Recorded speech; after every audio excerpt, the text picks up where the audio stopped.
ചെങ്ങന്നൂർ കൊഴുവല്ലൂർ സ്വദേശി ജോജു ജോർജ് ഈ മാസം 9-ാം തീയതിയാണ് കുംഭമേളയിൽ പങ്കെടുക്കാനായി സുഹൃത്തിനൊപ്പം ചെങ്ങന്നൂരിൽ നിന്ന് ട്രെയിൻ മാർഗം പുറപ്പെട്ടത്. 12-ാം തീയതി സുഹൃത്തിന്റെ ഫോണിൽ നിന്ന് ഇയാൾ വീട്ടിലേക്ക് വിളിച്ചു. സ്നാനം ചെയ്തെന്നും 14-ാം തീയതി നാട്ടിൽ തിരികെ എത്തുമെന്നും പറഞ്ഞു. മൊബൈൽ ഫോൺ തറയിൽ വീണു പൊട്ടിയതിനാൽ സ്വന്തം നമ്പറിൽ വിളിച്ചാൽ കിട്ടില്ലെന്നും അറിയിച്ചു.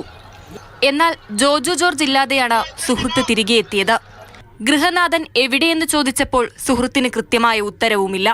കൂടെ പോയ ആൾക്കാരോട് നമ്മൾ ചോദിക്കുമ്പം അയാൾ പറഞ്ഞ എന്നെ ഇട്ടിട്ട് പോയി, വന്നിട്ടില്ല, അങ്ങനെ ഒരു ഇതാ പറയുന്നത്. അല്ലെങ്കിൽ അയാൾ അവിടുത്തെ പോലീസ് സ്റ്റേഷനിലോ അല്ലെങ്കിൽ റെയിൽവേ സ്റ്റേഷനിലോ ഒരു പരാതിയോ ഒന്നും കൊടുക്കാണ്ട് അയാൾ ഇവിടെ വന്നേ.